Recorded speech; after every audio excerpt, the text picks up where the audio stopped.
चुनाव में रहकर चुनाव चल रहे हैं और अदरवाइज भी एक बात है जो शायद जनता समझना चाहती है। जब मैं जमीन पे गई, फ्रीबीज और जिस तरीके की योजनाएं आती हैं, वेलफेयर योजना, इनमें क्या फर्क है? अगर 3 करोड़ नौकरियां तेजस्वी देना चाहते हैं और वही 1 करोड़ नौकरियां बीजेपी देना चाहती है, तो क्या फर्क है? और धरातल पे ये प्रैक्टिकली पॉसिबल है क्या? तो ये फ्रीबीज बहुत ज्यादा नहीं होगा कि खाते में पैसे पहुंचा दिए, राशन पहुंचा दिया, सब कुछ फ्री है, तो फिर वो आदमी मोटिवेट कैसे होगा काम करने के लिए? देखिए, राजनीतिक परिस्थितियां जो होती है उसमें चुनाव के दृष्टि से ऐसी अनेक बातें होती रहती है। आदर्श राजनीति के परिप्रेक्ष्य में उन सबको उचित ठहराना नहीं ठहराना ये विवाद का विषय होता है। और एक बात सच है कि लॉन्ग टर्म पर जो बेसिक मूलभूत ढांचा, जो मूलभूत काम होते हैं, उसी से रोजगार निर्माण होगा। अगर रोड अच्छे बनेंगे, बिजली अगर होगी तो इंडस्ट्री आएगी। और नौकरी और रोजगार में फ़र्क है।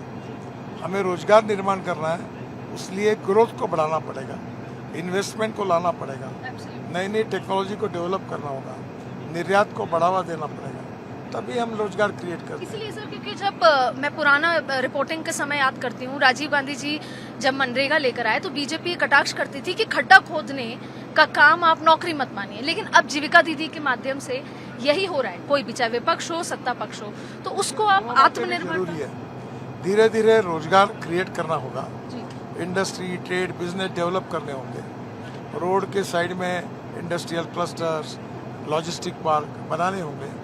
और दूसरी तरफ जो असहाय लोग हैं, गरीब हैं, समाज में आज सम्मान से जी नहीं सकते, उनके लिए भी सहानुभूति से सोचना होगा। तो दोनों बातों का समन्वय साध कर ही राजनीति आगे जाती है। एक दिन ऐसा आएगा कि किसी को कोई मांगना नहीं पड़ेगा और हम समृद्ध संपन्न समाज बनेंगे। वो दिन निश्चित रूप से आएगा और वही भारतीय जनता पार्टी का सपना है कि हम आत्मनिर्भर भारत बने, हम $5 ट्रिलियन की इकोनॉमी बने, हम विश्वगुरु बने और गरीबी, भूखमरी, बेरोजगारी से मुक्त हो। यही संकल्प लेकर हम काम कर रहे हैं। इसको थोड़ा समय लगेगा क्योंकि ये बहुत कठिन काम है, पर असंभव नहीं है। अगर भारतीय जनता पार्टी और एनडीए के हाथ में सत्ता रहेगी तो निश्चित रूप से ये सपना पूरा होगा। आपने एक और अपने पहले जवाब में एक बहुत इम्पोर्टेंट बात कही कि 12 महीने में 3 महीने ऐसा होता है कि बाढ़ रहती है, तो उस पानी के यूटिलाइजेशन का आपने जिक्र किया। तो ऐसा कुछ कोई प्लानिंग आपकी आगे कि अगर सत्ता में आते? रिसोर्स मंत्री था तब हमने योजना बनाई थी कि ये विशेष रूप से नेपाल के साथ हमारी चर्चा चल रही है। नेपाल में ऊपर से पूरी नदियाँ आती है और वहाँ जब डैम ही नहीं है तो पानी नदी में आता है। तो नेपाल के साथ सहकार्य करके कुछ डैम बनाने की योजना थी और उसमें 6,600 मेगावाट पावर भी तैयार होती है। भारत सरकार और नेपाल के बीच में चर्चा शुरू है, जिसमें नेपाल को भी बहुत फायदा होगा। अगर वो प्रोजेक्ट हो जाएगा तो बिहार की बाढ़ समस्या को हम सुलझा सकेंगे। बड़ी संख्या में जैसे सड़कें, मैं जमीन पे गई तो मैंने देखा कि सड़कों को लेकर किसी को कोई शिकायत नहीं है।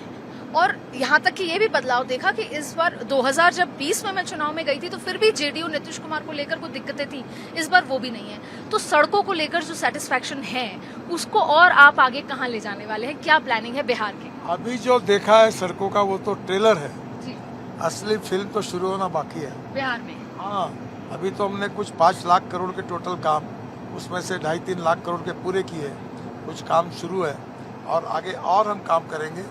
बिहार के रोड इंफ्रास्ट्रक्चर को वर्ल्ड स्टैंडर्ड का बनाएंगे और मेरी कोशिश होगी कि अमेरिका के रास्ते जितने अच्छे हैं उतने अच्छे रास्ते बिहार के बनाएंगे। वो दिन अब दूर नहीं है, हम धीरे धीरे उसके नज़दीक जा रहे हैं। सर, ऐसा क्यों होता है कि चुनाव प्रचार हो और पाकिस्तान का जिक्र ना आए और ऑपरेशन सिंदूर का जिक्र ना आए, या अनाउंसमेंट में, मैनिफेस्टो में सीतामढ़ी जैसे अनाउंसमेंट ना हो? अच्छी बात है, मंदिर बनने चाहिए, लेकिन कहीं ना कहीं ये इन्फ्लुएंस नहीं करते सर? आपको लगता है कि वो हिंदुत्व में ये मुद्दे जब जनता के मन में होते हैं तो उसकी चर्चा होना भी स्वाभाविक है, वो होती रहती है। आखिर चुनाव ही तो चर्चा के लिए है और कौन सी चर्चा किसने उपस्थित करनी चाहिए ये किसी के ऊपर बंधन नहीं है। कोई जब एक प्रश्न उपस्थित करता है तो दूसरी पार्टी उसका जवाब देती है। मुद्दे बनते हैं, चर्चाएं होती है, विवाद होते हैं, पर मालिक जनता है और जनता ने सब सुनने के बाद क्या सही है, क्या झूठ है, क्या सत्य है, क्या असत्य है, क्या देश के उपयोग में, क्या नहीं है, क्या राज्य के हित में, क्या नहीं है, क्या समाज के हित में या क्या नहीं है, इसका निर्णय करने की ताकत जनता में है।